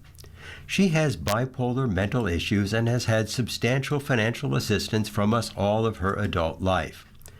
When and how should we cut her off? Her boyfriend doesn't help her financially. We fear she will fall apart and become homeless. What should we do or not do? We've had years of discussions with her about becoming financially responsible. Signed, a worried mom. Dear Mom, cutting her off can look different depending on your goals and her goals. For instance, if your financial circumstances have changed and you simply can't afford it, that process is going to be a lot faster than, say, weaning her off your financial assistance so as to help her get on her feet. Hopefully, she has medical and psychological support for her bipolar disorder. This is a good place to start. Talk to her and her medical team about strategies for independent living. It's important to clearly articulate what her goals are and what your goals are, and acknowledge places where they might not overlap. Your goals should be focused on what you can control, namely your finances. Your hopes for her include her taking control of her own finances, but in terms of goals, that has to be something that she owns. Because of her version of taking responsibility for her financial situation may look different from what you imagine. That's why it's important to enlist the help and guidance of her care team, who can also point her to other resources that will build her skills and provide a social safety net. These can be resources which she returns to throughout her life. Similarly, dealing with a boyfriend's lack of support has to be a goal she owns. But by showing that you respect her autonomy and you're not the only option available to help her, you may make it easier for her to hear your guidance about this relationship. Dear Eric, my children are grown. 2 live locally and 1 super local, and in parentheses, our home, ! 1 is married with young children and we see them often, spending most of the holidays with them. In parentheses, in-laws are unpleasant, to say the least. Our middle child is in a relatively new relationship that has become pretty serious. We planned a beach vacation with my in-laws, in parentheses, our kids' cousins, aunts, and uncles, for Thanksgiving, which everyone seemed to be excited about when we booked the house. Now, the middle child will come with his girlfriend for just a few days and then fly to her family for the actual holiday. He's been non-committal about Christmas because they may travel to her family again. When we got married, we alternated holidays with our families or stayed home. We were careful not to favor one side over the other. I really liked his girlfriend, but I'm sad that he seems okay with spending all holidays with her family. Any suggestions on how to broach this subject without sounding whiny or critical? If it matters, she only recently moved to our area. Signed, Sharing Holidays. Dear Holidays, even though Christmas hasn't come yet, I'd suggest waiting until after the holiday to talk about this with a focus on next year. Your middle child is perhaps still working out how to negotiate splitting holidays as the relationship is new and every extended family has its own traditions. Talking about the plan for next year keeps this from being a conversation about what your child or his girlfriend, quote, did wrong, unquote, and in parentheses, in quotes because nothing you've written indicates you feel this way, but often these conversations can end up with one or both sides feeling a mistake has been made, close parentheses. Instead, approach it from a logistical point of view, but don't be afraid to advocate for what you want. We love having you for the holidays. We also have lots of experience alternating holidays. We really appreciated you making Thanksgiving work, and it was great to have you here for what time you could be here. It would mean a lot to have you here for future holidays, but I want you to know that your ideal is so that we can work together. When you approach this as a time travel puzzle to solve, it reduces some of the emotional tension. It's important to remember that he isn't choosing his girlfriend's family over yours, that holidays don't always have to happen on holidays, and that arrangements on all sides will continue to shift as life and circumstances change too. So there. Pat? Say what? GOP Dems seem to agree on the use of profanity. As he shook President Barack Obama's hand and pulled him in for what he thought was a private aside, Vice President Joe Biden delivered an explicit message. This is a big effing deal. The remark, overheard on live microphones at a 2010 ceremony for the Affordable Care Act, caused a sensation because open profanity from a national leader was unusual at the time. More than 15 years later, vulgarity is now in vogue. During the political rally Tuesday night in Pennsylvania that was intended to focus on tackling inflation, President Trump used profanity at least 4 times. At one point, he even admitted to disparaging Haiti and African nations as S-hole countries. During a private 2018 meeting, a comment he denied at the time, and before a bank of cameras during a lengthy cabinet meeting last week, the Republican president referred to alleged drug smugglers as sons of a bees. While the Biden incident was accidental, the frequency, sharpness, and public nature of Trump's comments are intentional. They build on his project to combat what he sees as pervasive political correctness. Leaders in both parties are seemingly in a race now to the verbal gutter.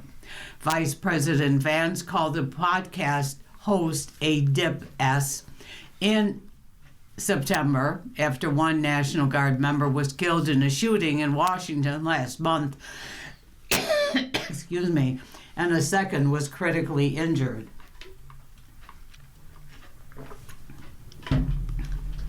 Top Trump aide Stephen Chung told a reporter on social media, excuse me, shut the F up when he wrote that the deployment of troops in the nation's capital was for political show.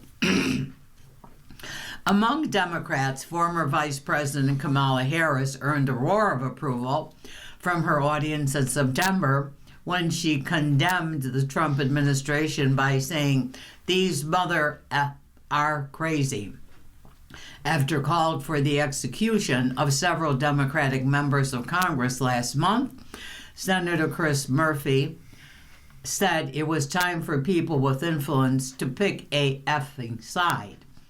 Democratic Representative Jasmine Crockett, who on Monday announced her Senate campaign in Texas, did not hold back earlier this year when she said what she would tell Elon Musk if she had the chance: F off. Volley of vulgarities underscore an ever coarsening political environment that often plays out on social media or other digital platforms, where the post or video clips that evoke the strongest emotions are rewarded with the most engagement. If you want to be angry at someone, be angry at the social media companies. Utah Governor Spencer Cox, a Republican, said Tuesday night at Washington National Cathedral, where he spoke at an event focused on political civility. It's not a fair fight. They've hijacked our brains. They understand these dopamine hits outrage sells.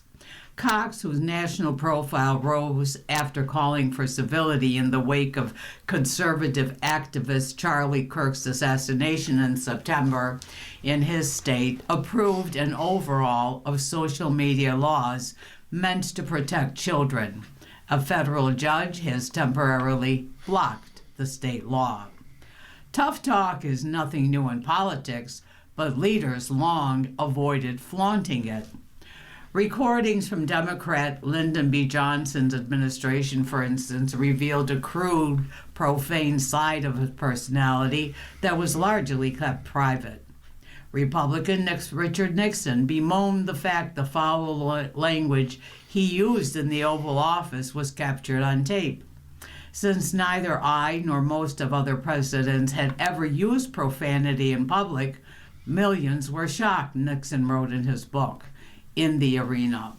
Politicians have always sworn just behind closed doors, said Benjamin Burgeon, a professor at the University of California, San Diego's Department of Cognitive Science, and the author of What Swearing Reveals About Our Language, Our Brains, and Ourselves. The big change is in the past 10 years or so, it's become much more public. As both parties prepare for the 2026 midterms and the 2028 presidential campaign, the question is whether this language will become increasingly mainstream. Republicans who simply try to imitate Trump's brash style do not always succeed with voters.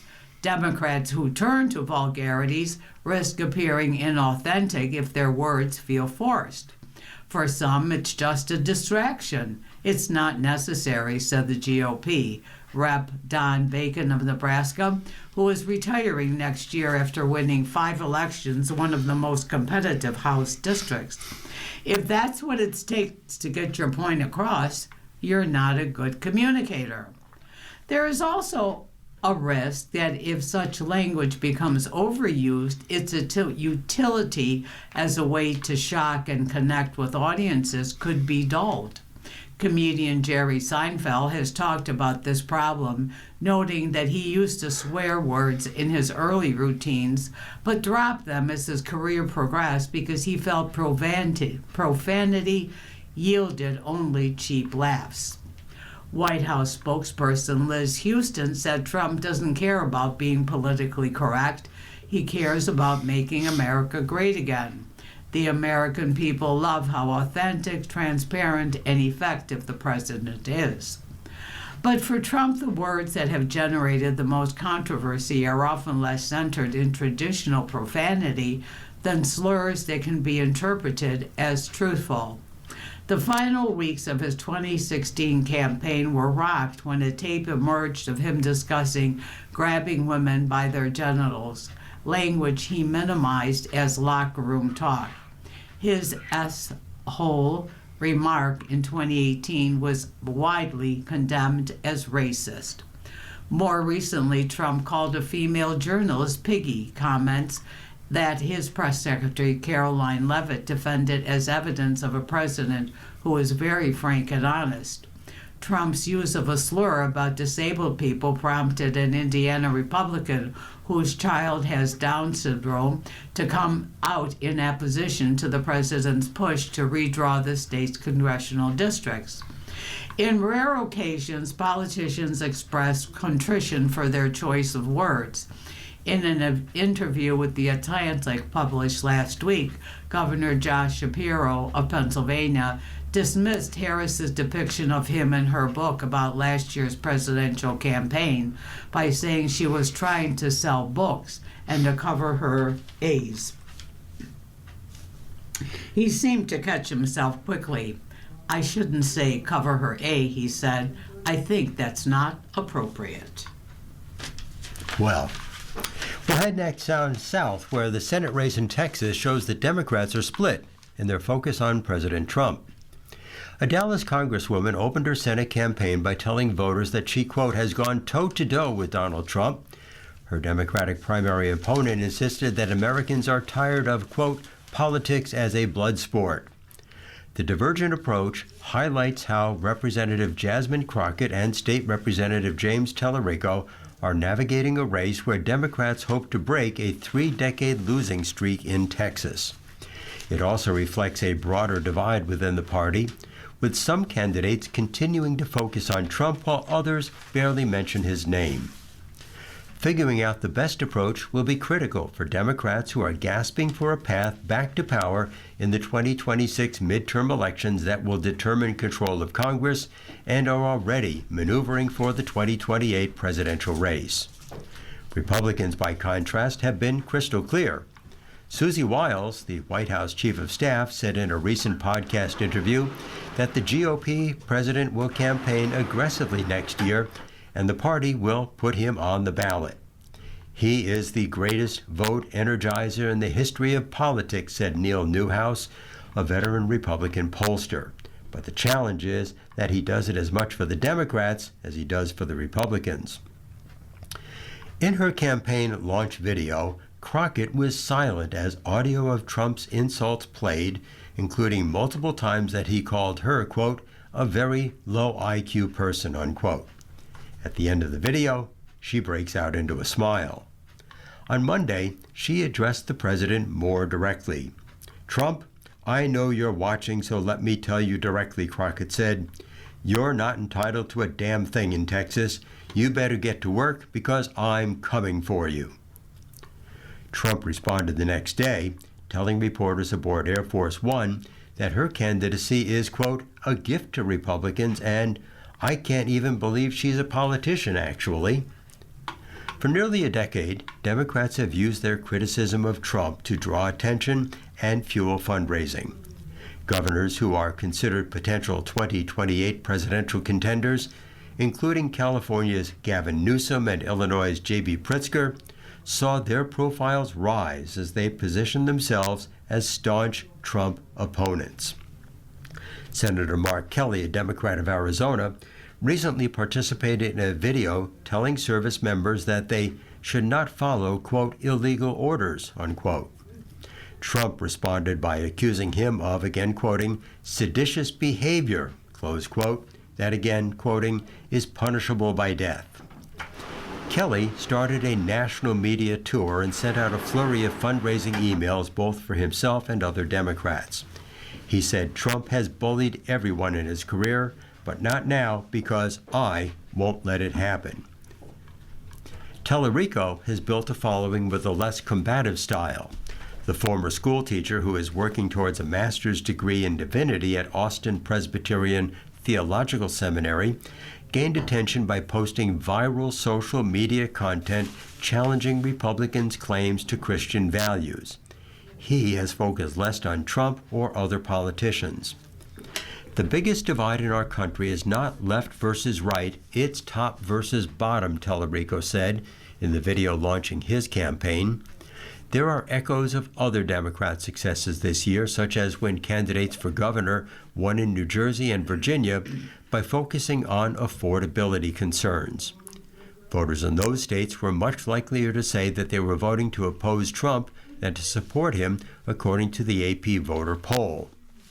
For example, 71% of voters for Democrat Mikey Sherrill in New Jersey said their decision in the governor's race was motivated at least partly by opposition to Trump. But Sherrill recently said that is not enough for Democrats to rely solely on anti-Trump fervor. Trump makes a difference. He's a forcing mechanism to coalesce the party, Sherrill said. But to really turn out the vote in a really strong manner, you've got to run a really sharp campaign. When Democrats talk about Trump, they have to connect his actions to voters' everyday lives, she said. You can't just say, oh, I'm so upset that Trump demolished the East Wing of the White House. You have to say, look, there's a tariff regime that's being run that's enriching the president to the tune of $3 billion, and you're paying more for everything from your cup of coffee in the morning to the groceries you're buying to cook your family dinner at night. It's an approach that could have more staying power in the coming years. Pat? Recommendation reversal. The U.S. government long advised that all babies be immunized against hepatitis B right after birth.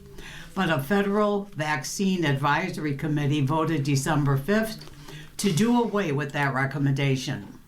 Health Secretary Robert Kennedy Jr., a leading anti-vaccine activist before becoming the nation's top health official, fired all 17 members of the panel this year and replaced them with a group that includes several anti-vaccine voices. The panel recommended a dose at birth only for babies whose mothers test positive for the virus or whose infection status is unknown. For other babies, it will be up to the parents and their doctors to decide. The committee voted to suggest that when a family decides not to get a newborn dose, the shot should begin when the child is 2 months old. Committee members raised concerns about giving a vaccine to a baby so early in life and worried that doctors and nurses don't have full conversations with parents about the pros and cons. Medical and public health leaders decried the group's decision, saying the hepatitis B vaccine prevents thousands of illnesses. The committee just condemned hundreds of children to a shorter life, said Dr. Paul Offit, a Children's Hospital of Philadelphia vaccine researcher and former government advisor. Hepatitis B is a serious liver infection that for most people lasts less than 6 months, but for some, especially infants and children, it can become a long-lasting problem that can lead to liver failure, cancer, and scarring called cirrhosis. In adults, the virus spreads through sex or sharing needles for drug injection. It also can be passed from infected mother to baby. Offit said babies who can get it from relatively casual contact with someone who has chronic disease, such as touching a towel or toothbrush, because the virus can live on surfaces for more than 7 days at room temperature. Up to 90% of infants who contract hepatitis B go on to have chronic infections, meaning their immune systems don't completely clear the virus. About 2.4 million people in the U.S. are estimated to have hepatitis B. As many as half are unaware they are infected. For decades, the nation's vaccine guidance was influenced by a government-appointed panel of experts, the Advisory Committee on Immunization Practices.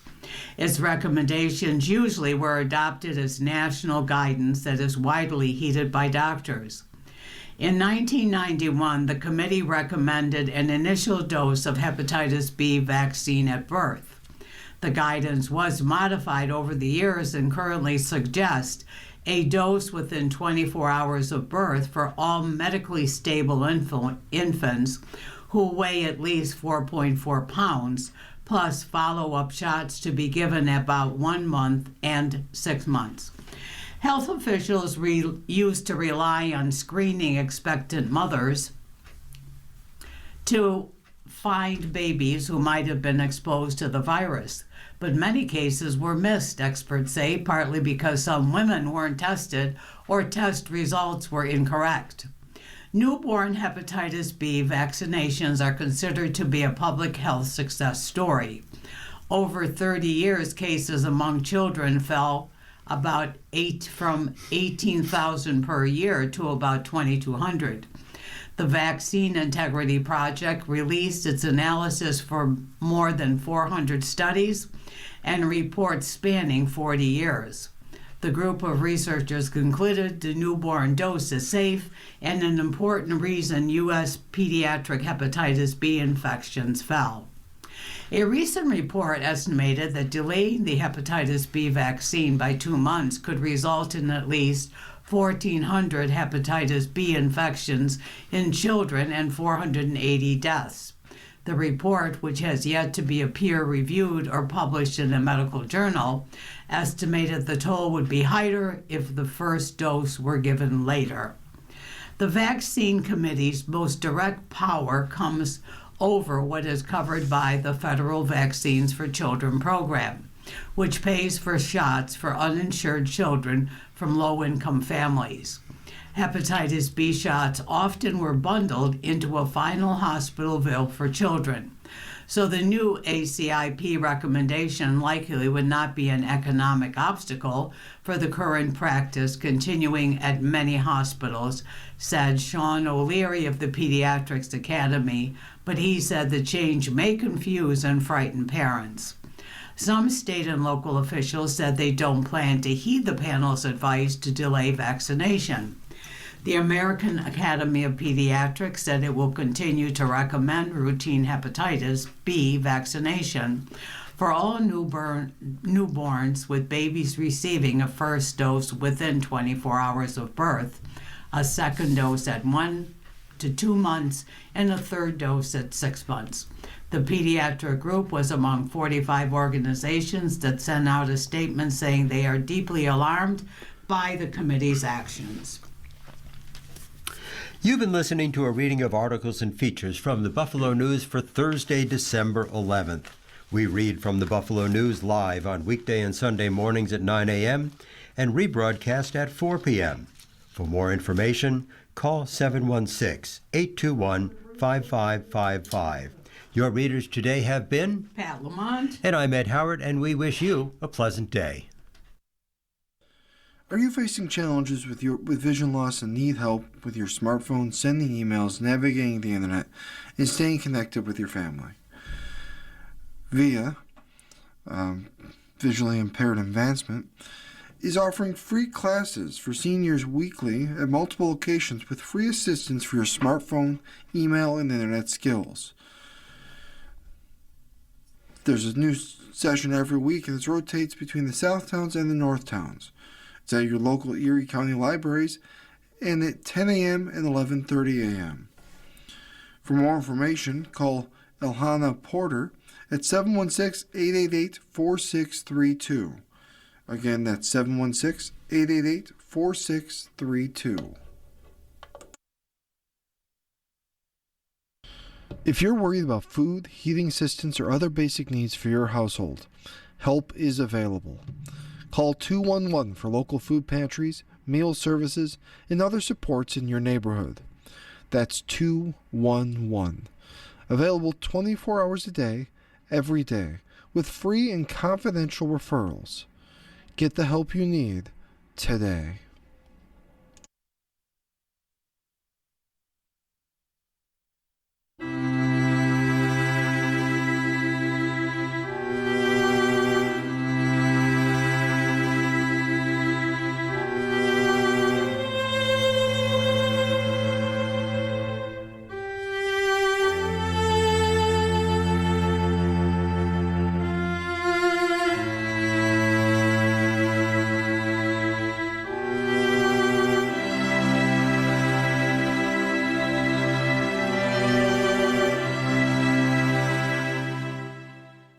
Coming up next on the Niagara Frontier Radio Reading Service, we have the New York Times Business section. Following that at noon is today's USA Today.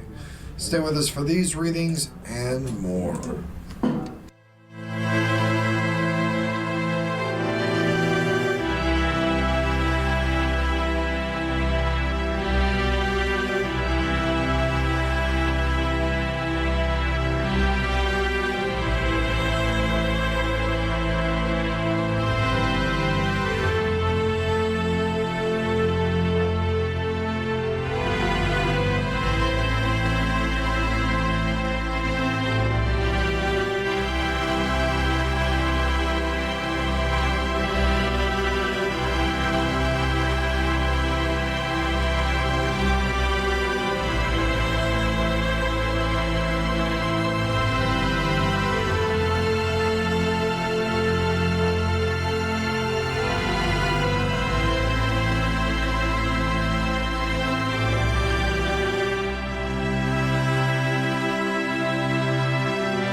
following program is intended for listeners who are blind, have low